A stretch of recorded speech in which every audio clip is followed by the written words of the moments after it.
ao lugar mais alto nas nossas vidas, Senhor. Ah, Senhor, sem Ti, o que seríamos de nós? O que seria de nós se fosse a Tua doce presença, Senhor? Toma nossas vidas nessa noite, Pai. Revela-nos as coisas grandes e ocultas que ainda não sabemos, Pai. Queremos ver a Tua glória sendo manifestada nesse lugar, Senhor. Aleluia. Aleluia. Glória a Deus, irmãos. Quero cumprimentar a todos na doce paz do Senhor Jesus. Amém. Glória a Deus. Para mim é motivo de muita alegria poder estar aqui servindo os irmãos na mesa do Senhor. Amém. É um privilégio quando eu recebo um convite para estar ministrando a palavra do Senhor. Até porque quem gostaria de estar ministrando essa palavra, irmãos, seria os anjos. Os anjos, eles gostariam de estar ministrando essa palavra. Mas o Senhor, Ele é tão bondoso, tão misericordioso, que Ele confiou a nós, né? Mortais, pecadores, homens e mulheres cheios de defeitos, para ministrar a palavra dEle, porque Ele é misericordioso. Amém? Que nós cantamos aqui que o reino, né? O reino dEle é firmado em misericórdia. Amém? Então, queridos, para mim é motivo de muita alegria poder estar aqui servindo os irmãos. Amém? A palavra de Deus, o primeiro versículo da Bíblia fala: no princípio criou Deus os céus e a terra. Amém? Todos conhecem esse versículo? No princípio criou Deus os céus e a terra. Muito bem. Imaginem uma estrutura. Uma estrutura. Deus criou toda uma estrutura.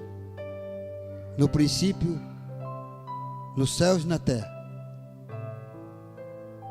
E para o serviço, Deus criou exatamente os querubins, os serafins, os anjos lá no céu.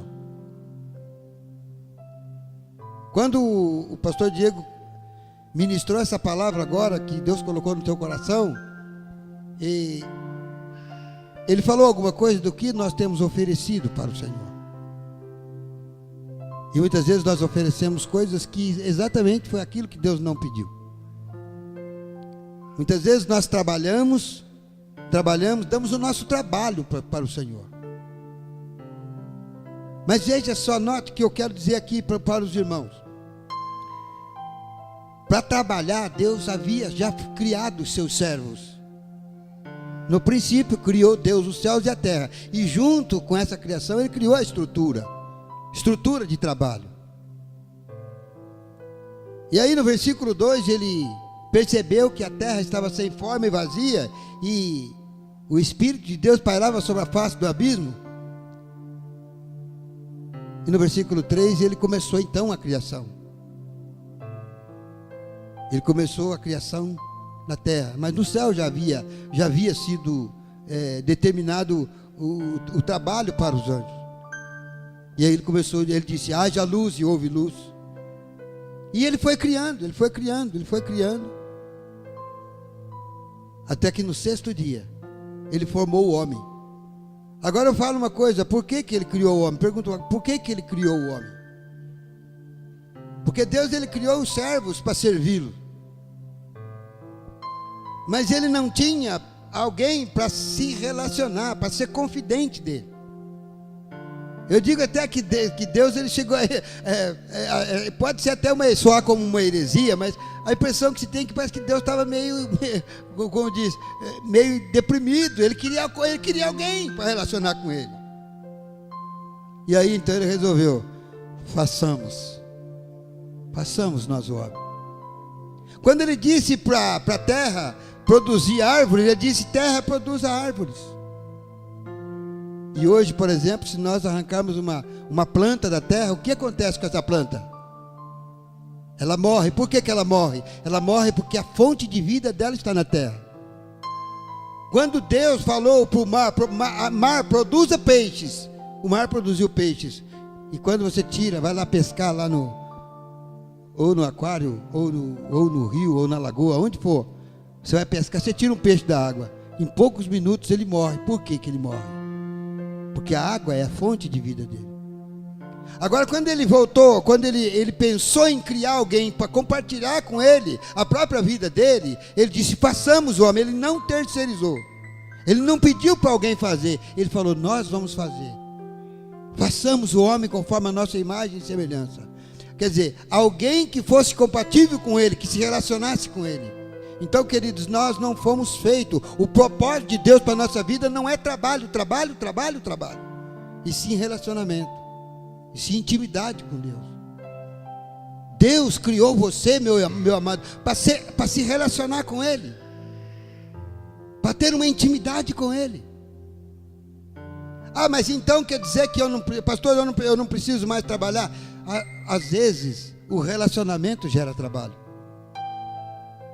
O relacionamento gera trabalho. Quando Paulo conheceu a esposa, começou a ter um relacionamento com ela, você logo começou a pensar: eu preciso trabalhar porque eu vou casar com essa irmã e eu vou precisar trabalhar. Então o relacionamento gerou trabalho. Aí depois nasceu o bebê. Um relacionamento gerou trabalho, porque filho dá trabalho. Amém? Então o propósito de Deus, irmão, não é trabalho. O propósito de Deus é relacionamento, é intimidade. Esse é o propósito. E por que muitas vezes as pessoas não têm se relacionado com Deus conforme é para relacionar? Porque, queridos, o jardim do Éden, Deus falou, quando ele fez o homem, ele formou o homem, ele colocou o homem aonde? Num jardim. E esse jardim é o jardim do Éden. Um dia, irmãos, eu acho que a igreja mais poderosa da terra estava lá no Éden. Na igreja primitiva, a Bíblia fala que todos os dias os crentes se reuniam na igreja, né? Na comunhão, no partir do pão, todos os dias. Hoje nós fazemos 2 cultos por semana e achamos que às vezes é muito. Amém? Mas a igreja primitiva, ela se reunia todos os dias. Todos os dias. E lá no céu também não era diferente. Lá no começo, no Éden, não era diferente. O próprio Deus descia todos os dias, na viração do dia, para estar com aquele casal. E aquele casal recebia as instruções do próprio Deus. Olha que igreja maravilhosa, né? O próprio Deus era o pregador. O próprio Deus era o pregador. Mas, querido, deixa eu falar uma coisa aqui para você. Essa igreja, mesmo sendo essa igreja com pouca gente, né, pouco problema, porque pouca gente, pouco problema, muita gente, muito problema. Mesmo sendo esta igreja poderosa, a igreja onde o próprio Deus era o pregador, o diabo conseguiu fechar essa igreja. O diabo infiltrou lá no Éden e ele conseguiu fechar essa igreja. Se o diabo conseguiu fechar essa igreja com 2 pessoas, imagina uma igreja com muitas pessoas. O diabo, irmãos, nós imaginamos um diabo poderoso, mas o diabo não tem poder sobre as nossas vidas. O diabo é poderoso na nossa mente. Mas, por outro lado, a Bíblia fala que o Senhor Jesus, quando Ele convocou os 12 apóstolos, os 12 discípulos, Ele falou: um de vós é o diabo. E o diabo estava alojado ali no meio dos discípulos. Mas aí por que o Senhor Jesus ele permitiu que o diabo estivesse ali no meio dos 12? Porque o Senhor Jesus ele quis dizer: olha, com diabo ou sem diabo eu vou vencer. E a Bíblia fala que você no mundo terá aflição, mas Ele venceu o mundo, amém? Então você também vai vencer. Porque quando Pedro, em determinado momento, Pedro quis impedir que Jesus fosse para a cruz. E falou: não, Senhor, o Senhor não vai para lá não. O Senhor Jesus falou para ele: arreda-te de mim, Satanás. Nesta hora o diabo estava em Pedro. Mas Pedro, ele passou a bola para frente. Aqui a batata quente, né? Passou para frente. Não ficou com ele, falou, pelo amor de Deus, eu não quero, isso aí não é para estar comigo não. Passou para frente. E aí, lá na ceia, caiu em Judas. E Judas não passou a batata para frente, ficou com ele, e o resultado todos sabem qual foi o fim desse homem. Amém? Mas, querido, vou falar uma coisa para você. Onde há relacionamento, há problemas. Porque muitas vezes o diabo ele está no meio da igreja. E muitas vezes ele está no próprio líder. Perdão, não estou fazendo apologia ao Diego, hein, pelo amor de Deus. Mas às vezes o diabo ele está no próprio líder. Como que está no próprio líder? Que oprime as pessoas. Porque existem líderes que oprimem as pessoas. Líderes que escravizam a pessoa. Hoje nós temos que saímos pregar o evangelho. Muitas vezes quando nós formos pregar para alguém, nós somos desacreditados. A igreja evangélica, a igreja de Cristo, a igreja cristã, ela está desacreditada na terra. Exatamente por causa de algumas pessoas que são possuídas pelo diabo para oprimir as pessoas. Tem gente hoje que tem medo de ser crente. Tem gente que tem medo de ser crente. Quando é evangelizado, tem medo de ir para a igreja. Porque ficou sabendo através de algumas pessoas que aquela igreja oprime, que aquela igreja escraviza, que aquela igreja explora. Mas, querido, eu quero dizer uma coisa aqui nessa noite, nesta conferência. Porque igual o pastor William disse de manhã, conferência para conferir. Irmão, você veio aqui para conferir o que Deus está fazendo nesses últimos dias. E Deus quer fazer algo grande nesta nação. Deus quer restaurar os valores da igreja. Deus quer restaurar o crédito da igreja. O crédito que estava perdido, Deus quer restaurar. Mas como que Ele quer restaurar? Uma igreja que demonstre isso que nós estamos vivendo aqui. Um momento de santidade, um ambiente de santidade. E a Bíblia fala, irmão, sem santificação ninguém verá Deus. Então nós precisamos ser uma igreja crente, ser uma igreja santa, ser uma igreja verdadeiramente cristã. Queridos,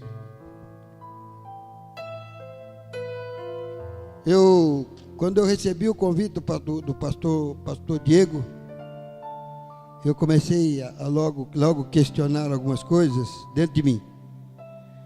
Porque quando eu vou pregar, eu questiono as coisas dentro de mim. Eu questiono alguns posicionamentos meus, eu questiono alguns princípios que às vezes eu procurei entender e às vezes eu fico muito temeroso quando eu vou pregar a palavra. Há um tempo na minha vida que eu cheguei até a pedir para Deus riscar da mente das pessoas tudo aquilo que eu havia pregado até aquele presente momento. Foi aquilo que aconteceu contigo. Aconteceu também que eu já sou pastor há 17 anos. Mas chegou um tempo da minha vida que eu não sabia mais o que fazer. Porque tudo aquilo que eu havia pregado até aquele presente momento, eu pude perceber que era tudo, sei lá, uma farsa. Não tinha verdade. E eu entrei numa crise danada. E aí eu fui buscando em Deus. E graças a Deus hoje eu me encontrei. Sabe, irmãos, o que eu quero pregar hoje é a palavra de Deus. É a palavra de Deus. Eu quero fazer a aplicação da palavra de Deus. Deus vai estar levantando nessa nação homens e mulheres que falem da parte de Deus através da sua palavra. Porque nós estamos cansados. Eu fiquei cansado das fábulas e eu estava infiltrado no meio delas. Eu hoje estava vindo de Poços de Caldas para cá e conversando com a minha esposa, e a minha esposa falou: você vai ter que voltar em algum lugar e você tem que pedir perdão para tal pessoa, porque você direcionou ela a fazer tal coisa. Eu falei: não, tá certo. Eu não respondi nada para ela, por quê? Concordei plenamente. Porque eu direcionei a pessoa a fazer coisas que não era para fazer. E Deus sabe de tudo isso. E Deus sabe de tudo isso. Querido, existem alguns posicionamentos na nossa vida que vai transformar alguma coisa ao nosso redor. Tem muita coisa que não se expulsa com curso de intercessão, com curso de, sabe, de qualquer coisa. Curso de libertação. Tem coisas, irmãos, que não precisa nem orar. Basta posicionar. Posicionar. Porque Deus, Ele quer homens que se posicionem na presença dEle. Homens que falem da parte dEle, que não mude o discurso. Nós temos visto esses últimos dias homens pregando nessa nação, palavras vindo diretamente do céu, e palavras que têm tocado no nosso coração. E eu, antes de eu pregar alguma coisa, eu também tenho que me alimentar.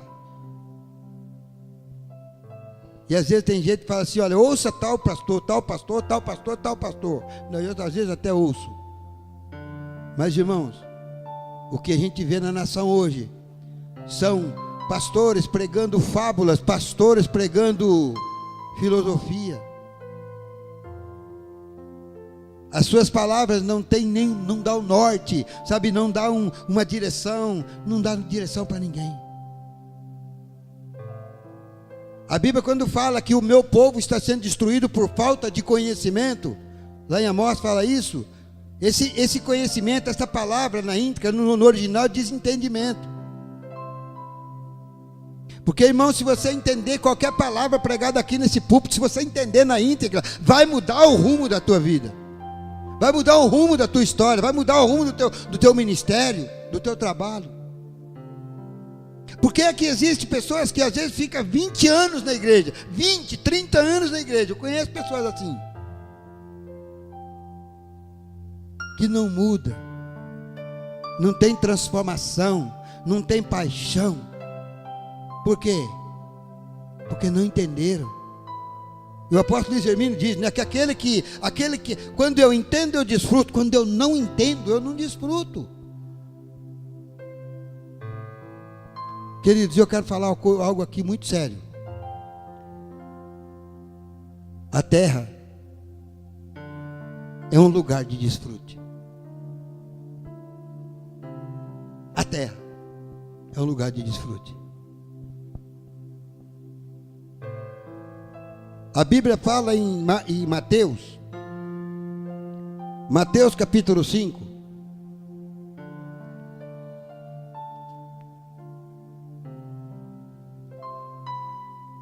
Mateus capítulo 5.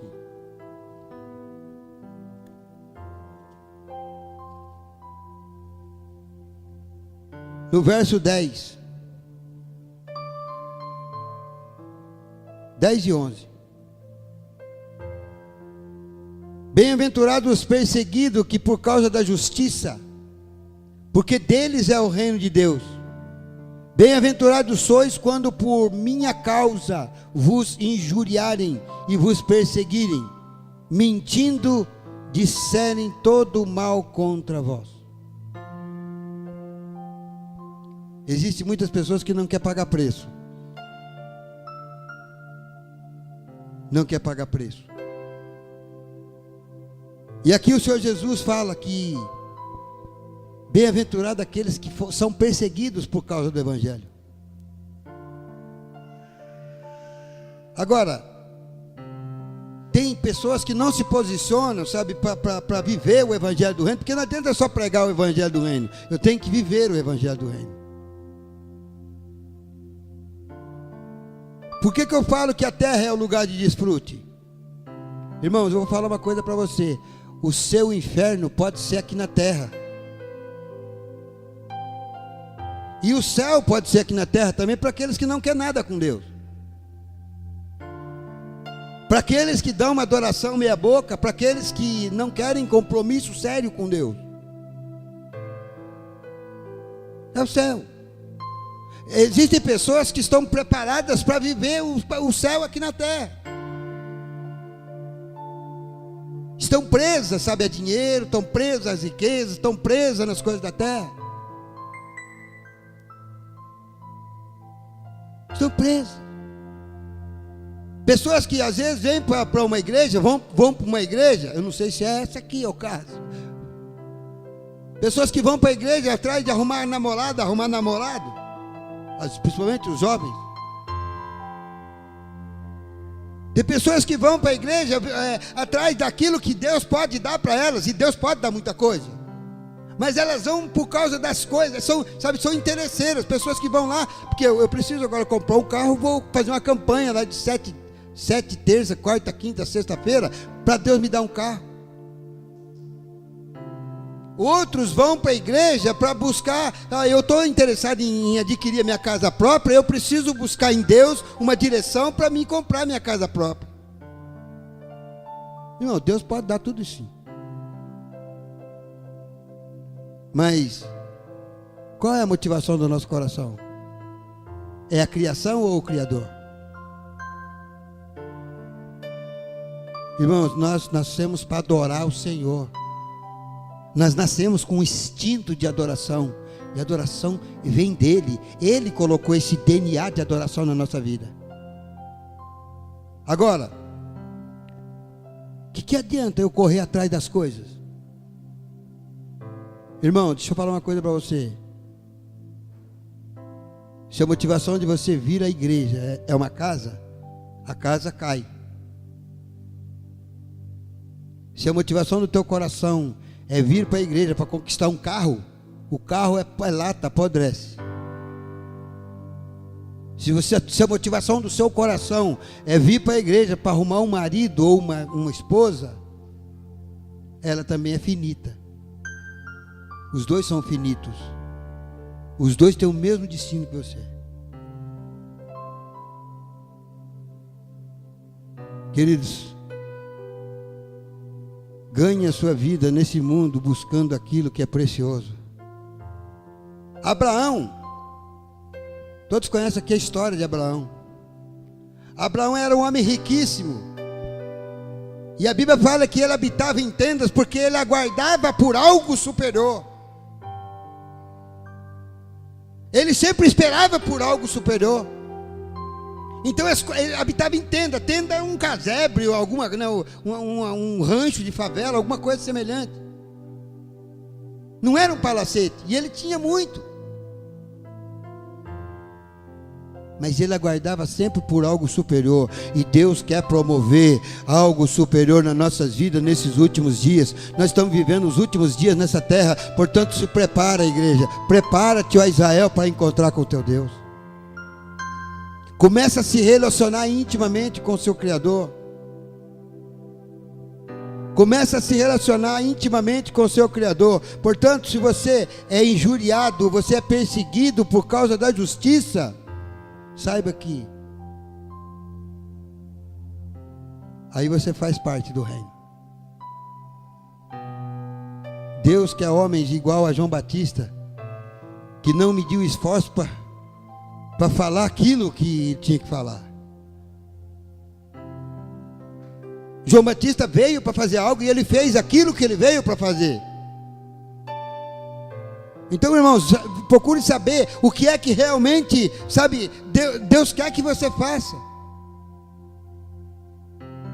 Você vai ser muito feliz quando você descobrir que você vai estar fazendo aquilo que realmente Deus quer que você faça. Porque muitas vezes nós estamos no lugar errado. Eu estive no lugar errado muitos anos.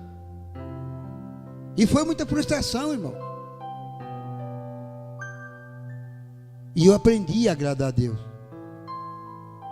Eu aprendi a agradar a Deus. Quando você agrada a Deus, irmãos, não importa quem você desagrade. Mas às vezes, sabe, nós queremos fazer as coisas para agradar as pessoas e desagradamos a Deus. Isso é perigoso. Mas, queridos, eu quero falar aqui de manhã, o apóstolo Diego falou a respeito do meu testemunho, né? E eu vou falar uma coisa aqui, irmãos. O reino de Deus. O reino de Deus é um reino de doação. Não é de consumismo. Que às vezes as pessoas vão para a igreja como consumidores.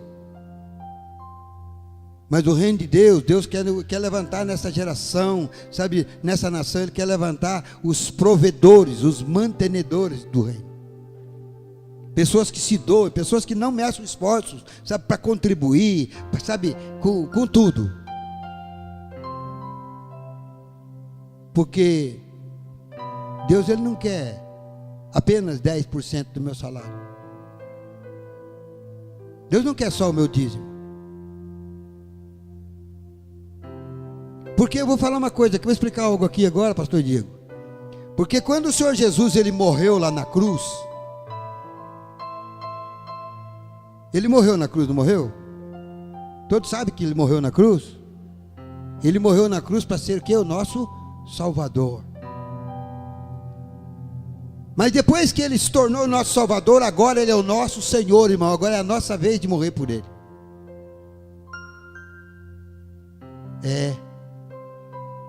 Agora é a nossa vez de morrer por Ele. Então Deus quer levantar uma geração que, sabe, que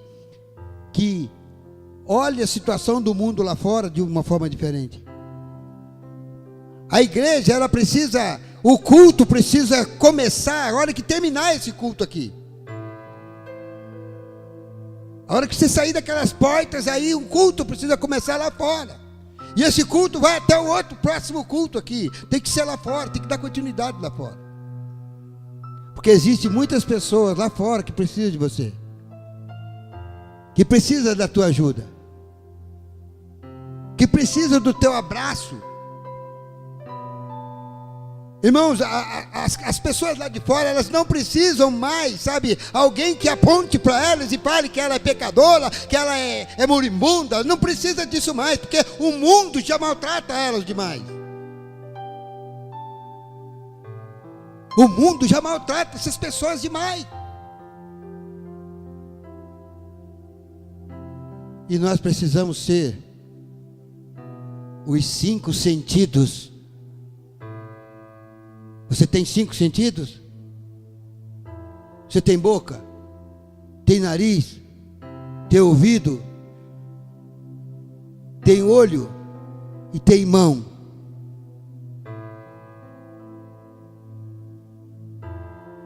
Irmãos, os nossos 5 sentidos precisam estar alinhados com Deus. Precisa estar alinhados com Deus. Nós precisamos ver como Deus. Nós precisamos sentir como Deus. Nós precisamos falar como Deus. Nós precisamos ouvir como Deus. E nós precisamos tocar como Deus. E eu quero falar uma coisa aqui para você, meus irmãos. Há 21 anos atrás,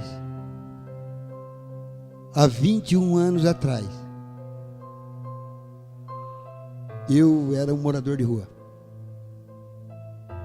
Muito novo, eu enveredei por caminhos tortuosos, e o resultado foi uma dependência de álcool. Eu era alcoólatra. Eu fui um alcoólatra durante 17 anos, e durante 17 anos eu morei na rua. Quem conhece aqui o Hospital São Camilo, ou conheceu quando era psiquiatria aqui? Aqui no São Camilo, aqui em Pouso Alegre. Eu fui internado 8 vezes nesse Hospital São Camilo, na psiquiatria, na seção de psiquiatria, que lá recuperava alcoólatra também. Eu fui internado lá 8 vezes. Que os meus pais, eles me pegavam nos lugares, me colocavam lá dentro, eu me recuperava, saía, ficava um mês bonzinho em casa, depois saía fazer tudo de novo. E assim foi a minha vida. E um dia, queridos, eu estava no hospital. Eu cheguei no hospital com os pés, não calçava calçado. Os 2 pés inchados, pareciam os pés de elefante. Já viram um pé de elefante? Já viu gente com trombose? Acho que já viram, os irmãos já devem ter visto. A minha perna, irmãos, ó, ela não tem cabelo na perna. Não tem nenhum cabelo na perna. Daqui para baixo, teve uma época que ficou tudo comprometido. Apertava assim, irmãos. Eu sei que vocês têm estômago. Apertava assim, saía pus. Sabe, tinha uns furuncozinhos assim e saía pus. Apodreceu tudo. E o médico veio com uma carta para me assinar, para me amputar a perna. Irmãos, aquele dia foi um dia que eu acho que aquele dia eu tive um encontro com Deus. E eu comecei a chorar dentro de mim e falar, não, eu não posso. Eu não posso permitir isso. E eu falei para o doutor, doutor, eu não vou assinar. Se eu tiver que morrer, eu vou morrer com essas duas pernas. E eu fui para a minha cama. Pedi para o enfermeiro me colocar na cama. E ali o meu espírito começou a clamar por misericórdia, a clamar por socorro. E passado uns 3 ou 4 dias, a perna começou a aparecer melhor. Tinha uma enfermeira que chegou lá e falou assim, poxa, aconteceu um milagre. Sua perna está secando. Está diminuindo. E eu no meu desespero, eu falei, Senhor, eu sei que o Senhor existe. Porque ali veio um retrocesso, sabe, irmãos? Algo na minha vida, todas as vezes que eu recebi uma palavra de evangelismo, e a gente sempre recebe, né? Sempre tem uns irmãos que evangelizam. Eu comecei a lembrar daquelas palavras. E eu comecei então a falar, Senhor, o Senhor existe, me tira dessa. E Ele me tirou dessa. Só que eu não firmei à primeira vista, eu não firmei. Voltei novamente para a rua. E voltei a fazer tudo a mesma coisa. Não tinha tido um encontro real com Deus. Foi até que no dia 24 de abril de 94, dormindo na rua, na companhia de algumas pessoas, porque ali chega até a hora que a pessoa bebe, perde o sentido e acaba se entregando, dorme. Se alguém chegar ali te matar, você nem sente. Foi quando uma pessoa levantou, o diabo tomou conta dela, né? Apossou dela, esquentou uma lata de óleo fervendo, e jogou no meu rosto. Vocês podem estar se perguntando, né? Essas marcas no seu rosto, foi disso. Tem algumas marcas em outras partes do corpo.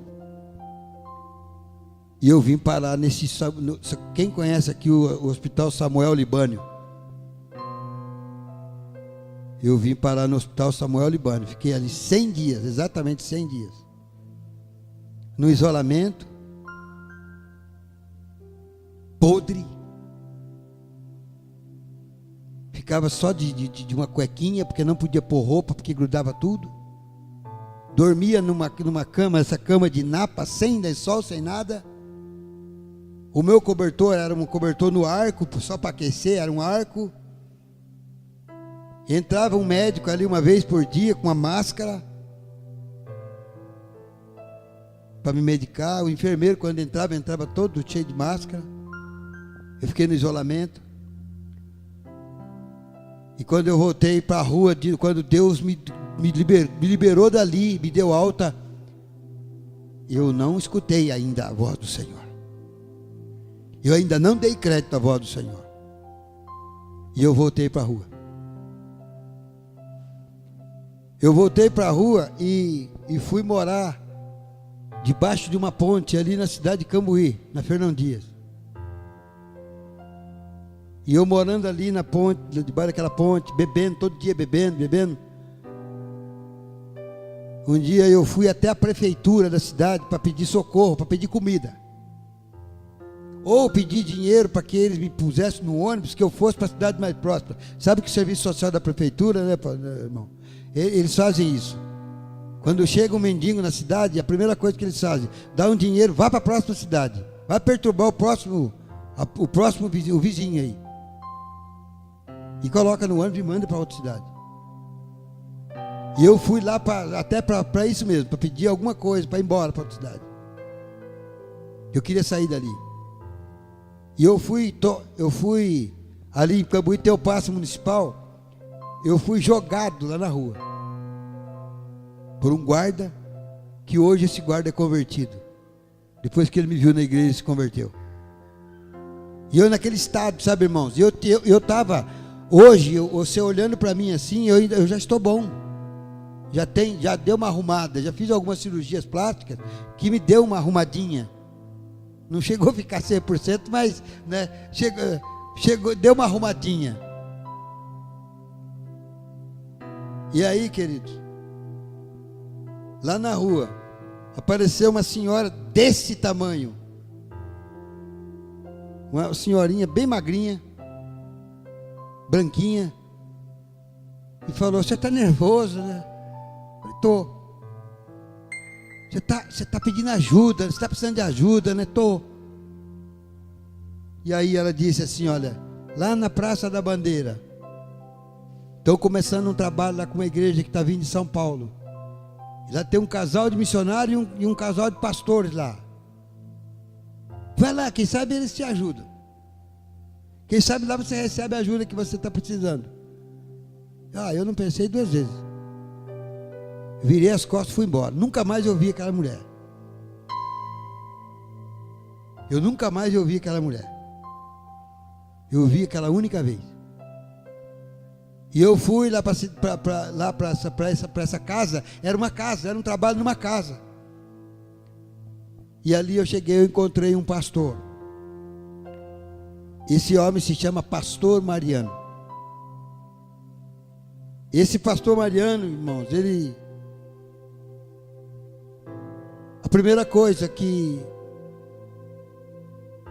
ele fez foi olhar para mim com o olho de Deus. Porque se ele olhasse com os olhos de homem, ele ia falar: esse aí é mais um vagabundo. Esse aí é mais um. Mas ele ousou acreditar que Deus podia dar jeito na minha vida. E aquele homem me amou. Fedido, desdentado. Hoje eu tenho dente. Hoje eu tenho metade de uma orelha, mas eu não tinha uma orelha, tinha perdido. Não. Hoje eu tenho metade, já reconstruída, pelo menos a metade. Eu ia fazer mais, mas depois parei. A minha esposa falou: não precisa mais não, tá bom demais. Eu queria arrumar, mas ela falou: não, tá bom, já arrumou o que tinha que arrumar. Irmão, mas aquele homem me amou. Aquele homem, ele me levou para a casa dele. Naquela época ele tinha 5 filhos. Aliás, ele tem 5 filhos. Mas os 5 filhos dele tinham a idade 12, 9, 7, 5 e 3. Aquele homem, ele tem 20% da visão. Ele não consegue trabalhar porque ele é quase cego. Ele usa uma lente, sabe, fortíssima.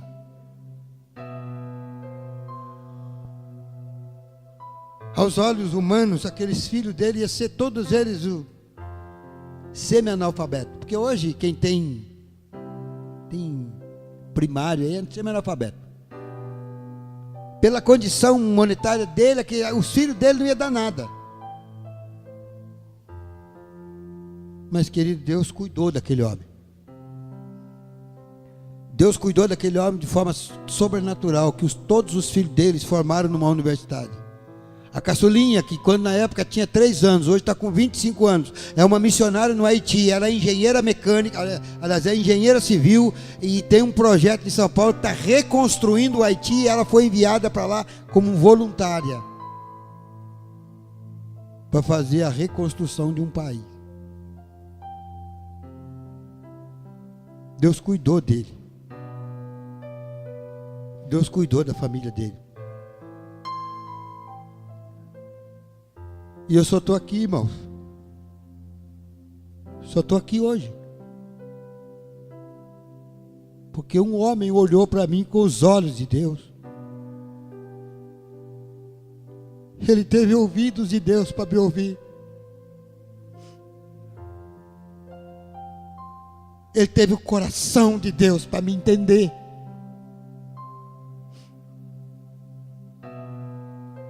Para sentir a dor que eu sentia. Esse homem é um homem de reino. Guarde esse nome e ore por ele, igreja. Pastor Mariano Francisco Gonçalves. Interceda pela vida desse homem. Porque homem como esse, irmãos, está em extinção. Ele me deu todo o apoio, irmãos. Ele foi irmão, ele foi pai, ele foi professor, ele foi pastor, ele foi tudo. Ele foi amigo. Sabe? Foi o disciplinador também. Sabe que quem ama a disciplina? Então, queridos, esse homem é um homem do reino.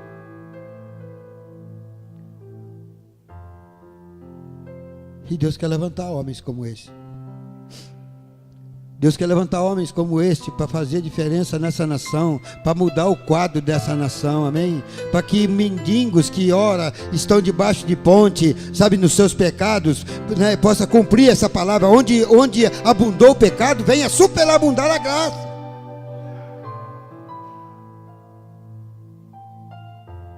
Mas alguém precisa fazer alguma coisa. Alguém precisa fazer alguma coisa. Eu estava ouvindo a semana aqui, a semana, teve uma conferência lá em Ipatinga. E tem lá um apóstolo que caminha, né, em unidade com o Mevan. O apóstolo Valdir, você conhece, pastor Diego? Não, né? O apóstolo Valdir, irmãos, ele colocou uma célula no prostíbulo. Ele reuniu os irmãos e ia fazer célula no prostíbulo.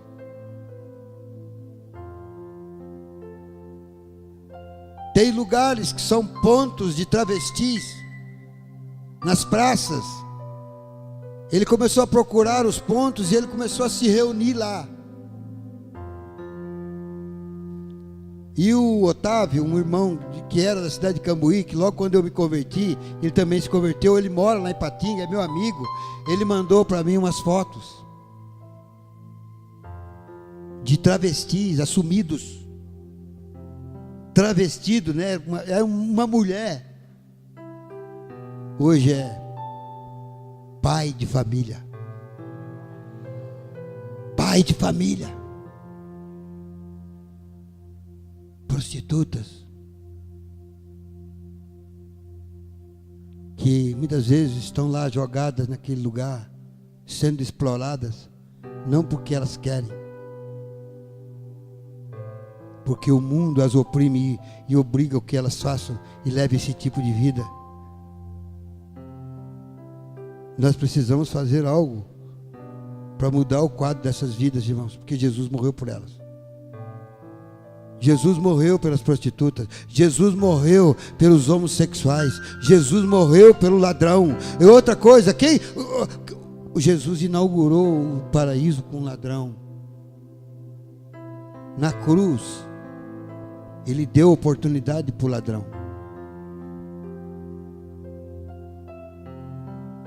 E o que nós temos feito? O que nós temos feito? O que nós temos feito? Irmãos, aí depois disso eu fui morar em São Paulo. Depois que o pastor, eu me desintoxiquei. O pastor Mariano voltou para São Paulo, eu fui embora para São Paulo. E aí um dia, eu ali em São Paulo, eu não estava assim ainda, eu tinha ainda algumas marcas feias, metade da cabeça tinha cabelo, outro não tinha. Isso aqui eu fiz uma cirurgia aí ficou mais ou menos nivelado. Não está completo o cabelo, mas pelo menos ficou nivelado. Porque era uma parte lisa e uma parte com cabelo. Ó, imagina um homem assim. Imagina você encontrar alguém assim, sexta-feira, 13 à meia-noite, vai pensar que é assombração.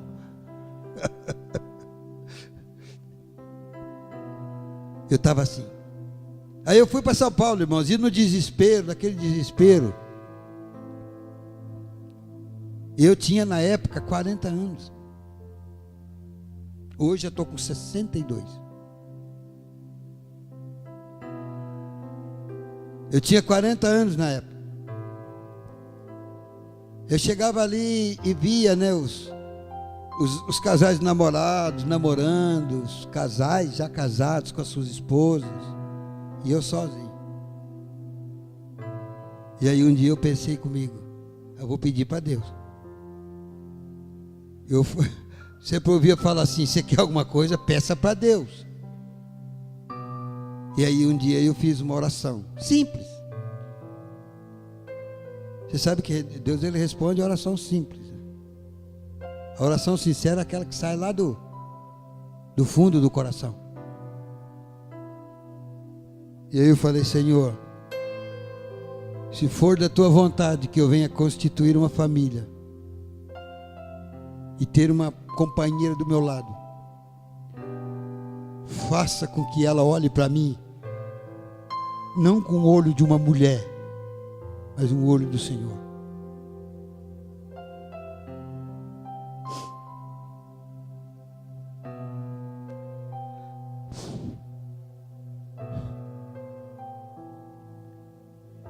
E um dia eu fui num retiro de jovens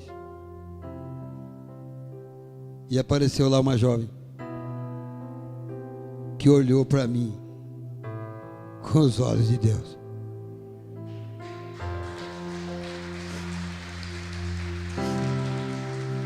Está ali a minha esposa, gente.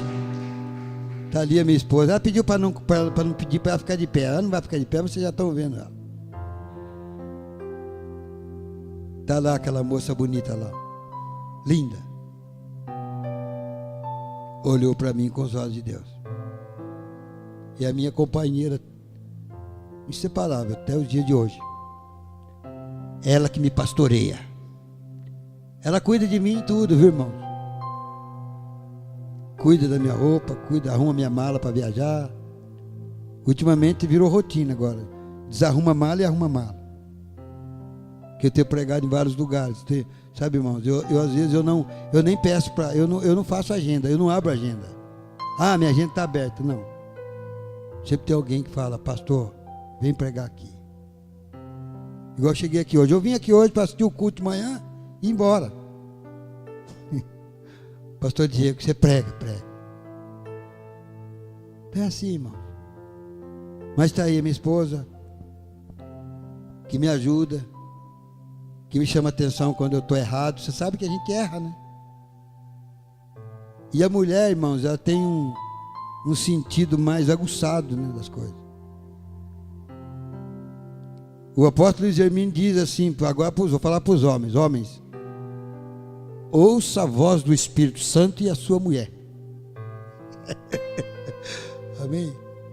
Ouça a voz do Espírito Santo e a sua mulher, porque ela está sempre vendo alguma coisa. Quem está do lado de fora sempre vê o perigo mais de perto. Amém? Então, queridos, confia no Senhor, que Ele vai fazer grandes coisas na vida de vocês. Amém? Glória a Deus. Aleluia. Queridos, ultimamente tem se falado muito em paternidade espiritual. Eu não tive praticamente lá atrás um pai, né? Eu tive esse pastor Mariano, depois eu fui para uma igreja e eu me afastei dele. Agora, uns 6 meses que eu voltei a ter contato com ele.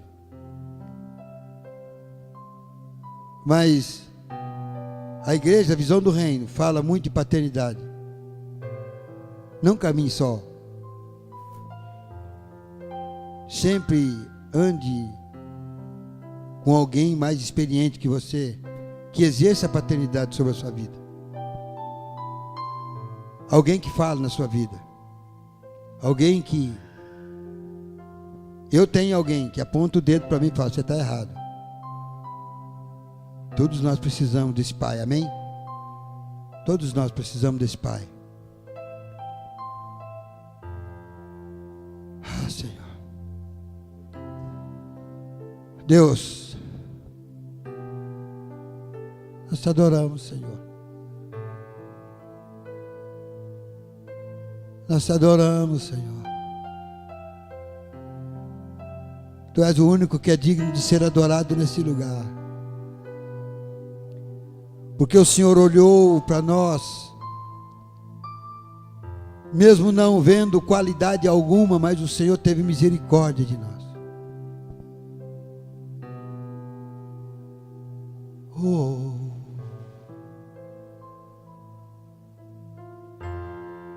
Oh, aleluia.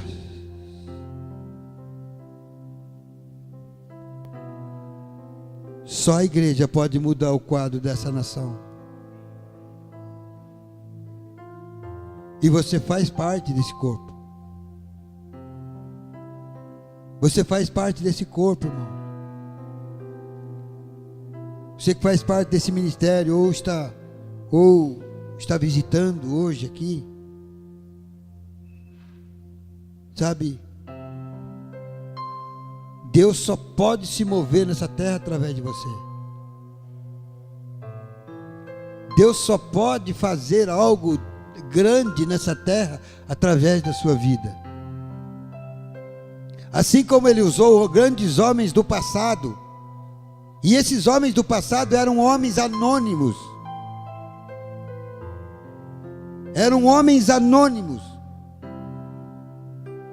Homens que, sabe, não tinha qualidade nenhuma. A Bíblia fala que Pedro era um iletrado. E uma pregação de Pedro se converteram 3.000 almas. E Deus quer usar essa geração de anônimos, essa geração de improváveis, para manifestar a glória dele aqui na terra. E você faz parte desse contexto, porque você pode falar: não, eu moro em Pouso Alegre. Pouso Alegre é uma cidade interiorana de Minas Gerais, pouco conhecida, mas Deus quer levantar daqui, sabe, um grupo de pessoas que faça a diferença nessa nação. Porque eu falo nação, você não vai fazer diferença só aqui não.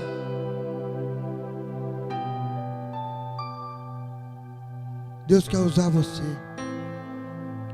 Deus quer usar você. Como o pastor Diego estava falando aqui sobre Saul e Davi.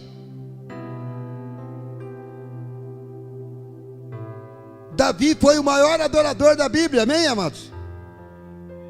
Davi não conheceu derrota, porque se você ler a Bíblia, todos os relatos de Davi, Davi não conheceu uma única derrota, porque Davi era um adorador, porque ele adorava a Deus, ele adorava o Senhor.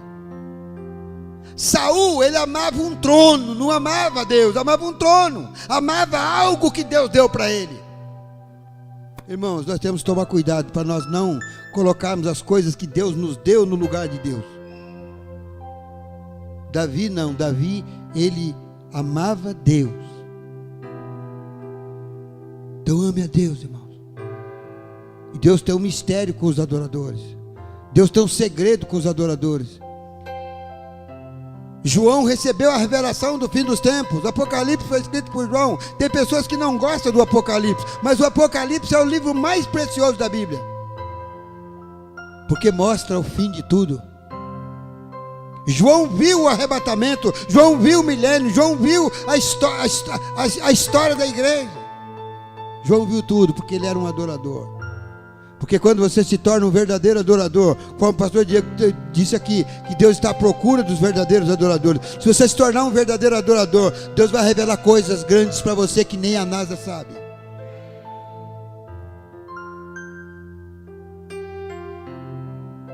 Os adoradores serão como os filhos de Issacar, que sabe que vão discernir a ciência dos tempos, vai saber o tempo. Vai saber o tempo. E Deus quer usar você, que entrou aqui hoje pela primeira vez. Se tem alguém que entrou aqui hoje pela primeira vez, é você mesmo, que Deus quer usar nessa nação. Deus quer usar você nessa nação. Deus não quer usar quem... mas eu não sei nada. É exatamente você. Mas eu não sei nada. Eu não sei nada de Bíblia, não sei nada. É você mesmo que Ele quer usar. Porque se você souber de alguma coisa, você vai querer usar Deus. Mas Deus quer usar você. Aleluia.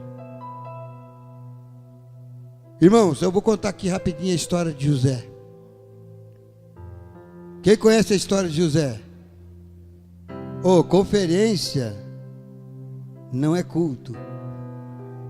Culto tem hora para terminar, conferência não, meu irmão. Aleluia, glória a Deus. Mas então, vamos falar de José rapidinho aqui. José, irmãos, José era um homem, né, filho de Jacó, era o 11º filho de Jacó. Jacó tinha 10 filhos com a primeira mulher, e a segunda mulher, que era a mulher que ele amava, que era Raquel, teve o primeiro filho, José. E José teve um dia que ele teve um sonho. Ele teve um sonho que ele estava lá no campo, e as espigas lá, sabe, ele se curvava diante de uma espiga. E ali os irmãos, ele contou o sonho para os irmãos falaram: então quer dizer que nós vamos se curvar diante de você? Você está querendo insinuar que nós vamos nos curvar diante de você? E aí, enciumado, pegaram José, quase mataram José, jogaram na cisterna, feriram ele, pegaram a capa dele sanguentada, cheia de sangue, levou lá para o pai, dizendo que o menino estava morto, e venderam José para o Egito, mandaram José para bem longe. Sabe para quê? Para ele era uma ameaça, ele se tornou uma ameaça para os irmãos. E José foi para lá. José na Bíblia, sempre quando fala de homens na Bíblia, fala um tipo de Cristo. Os libertadores, todos eles foram tipos de Cristo. E José foi o que mais se assemelhou a Jesus, porque ele sofreu injustamente muitas coisas, muitas acusações. Mas Deus exaltou José. José, ele se tornou o governador do Egito. Faraó governava o Egito, mas quem tinha autoridade lá era José. Então um dia, sabe, baixou a fome lá em Israel. E José já tinha passado por um período de preparação, de juntar em celeiro, porque ele havia profetizado, havia, sabe, discernido que havia um tempo de escassez. E ele juntou em celeiro. E ele tinha a chave do celeiro. E aí os irmãos, 10 irmãos de Jacó, chegaram até o Egito, em busca de comida. Aí José, recebendo os irmãos, José reconheceu os seus irmãos, porque eles ainda trajavam as roupas as roupas lá do povo dos hebreus. José trajava de uma forma diferente, então não foi reconhecido por causa do traje. Mas José fez uma exigência. Depois de uma conversa ali rápida, eu vou explanar bem rapidinho aqui, porque nós já estamos em cima da hora. José pediu, e ouviu o histórico, ele falou: nós somos 10 irmãos e temos lá um irmãozinho pequeno, caçula, e temos um que é morto, o morto era ele.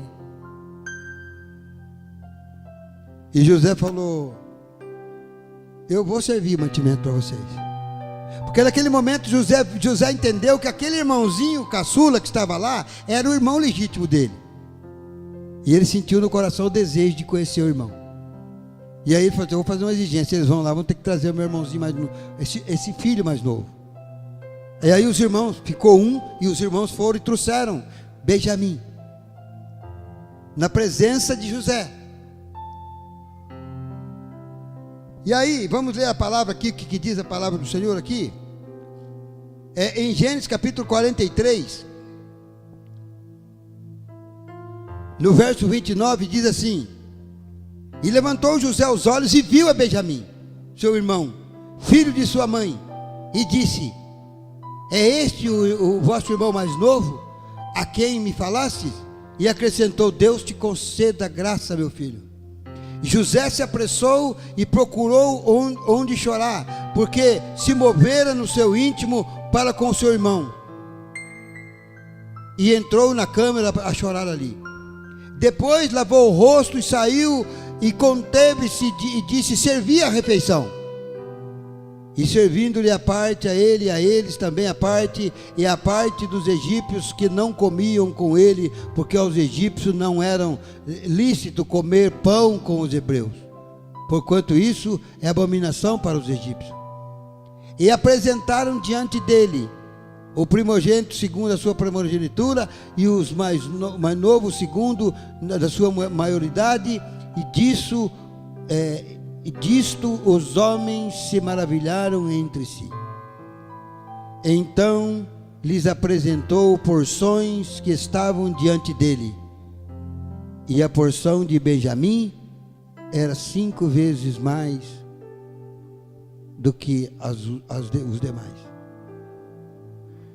Note só, irmãos, os 10 irmãos mais velhos de José representa uma geração de igrejas, ministérios, movimentos que vêm desde a igreja primitiva. E diante de José, José tipifica Cristo. Estava o caçula.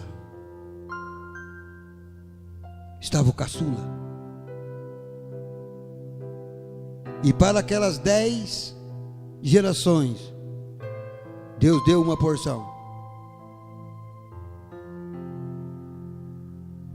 Mas para Benjamim Ele deu 5 vezes mais. Isso quer dizer o que, irmãos? Que eu e você fazemos parte de uma geração que vamos receber 5 vezes mais, sabe, de unção, de provisão, de poder de Deus, sabe, de revelação. 5 vezes mais, porque nós somos a geração do fim, nós somos a última geração. Eu creio assim, eu quero crer que esta é a última geração que pisa nessa terra. 5 vezes.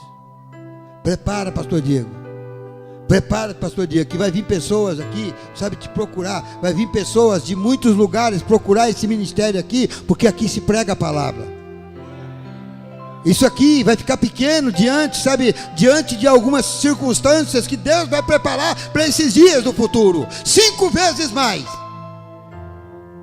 5 vezes mais. Eu quero profetizar essa palavra, quero liberar essa palavra na sua vida, pastor Diego. 5 vezes mais. Deus já está liberando isso. Amém? 5 vezes. Vamos adorar o Senhor? Aleluia.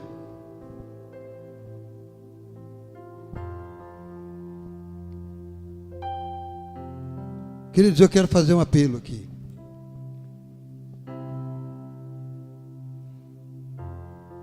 Tem alguém aqui no nosso meio? Eu não conheço ninguém aqui. Mas tem alguém aqui no nosso meio que quer entregar sua vida para Jesus? Quer entregar sua vida literalmente para Jesus? Porque um dia eu fiz isso, irmãos, e foi a decisão mais acertada da minha vida. Foi a decisão mais acertada da minha vida, foi entregar a minha vida para Jesus.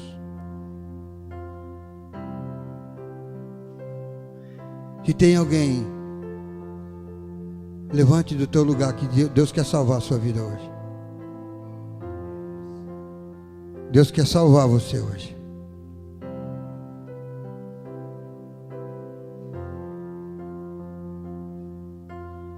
Ele está te procurando.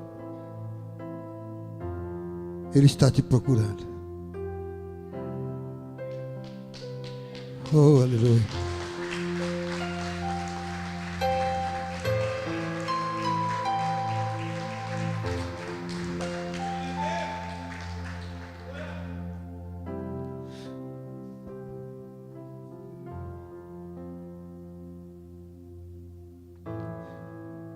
Querido, olha para mim. Um dia eu estive aí. Um dia eu estive aí. Não foi psiquiatria, não foi conselhos que me tirou daí. Foi o Senhor Jesus. Amém? Ele quer te libertar, querido.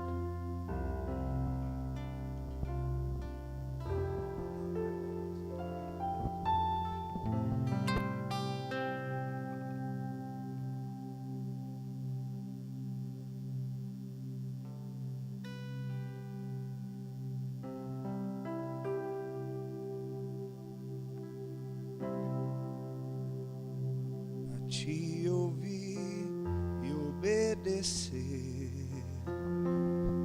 meu coração está disposto a te ouvir e obedecer. Meu coração está disposto a te ouvir.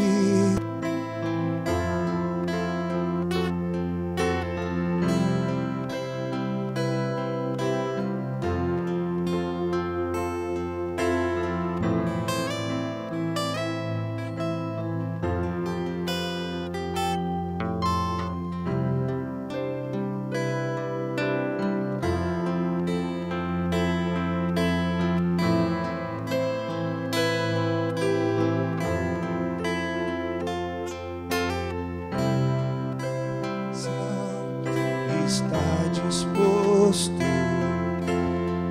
a te ouvir e obedecer. Meu coração está disposto a te ouvir e obedecer. Meu coração está disposto a te ouvir e obedecer. Seja onde for, eu irei. Seja onde for, eu irei. Seja onde for, eu irei. Eis-me aqui, eis-me aqui. Meu coração está disposto, declare. Meu coração está disposto a te ouvir e obedecer. Meu coração está disposto a te ouvir e obedecer. Seja onde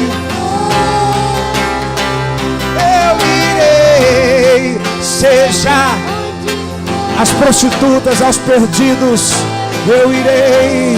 Seja onde for, eu irei.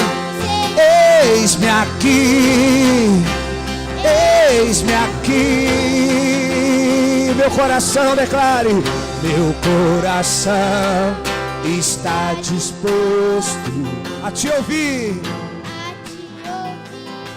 e obedecer. Meu coração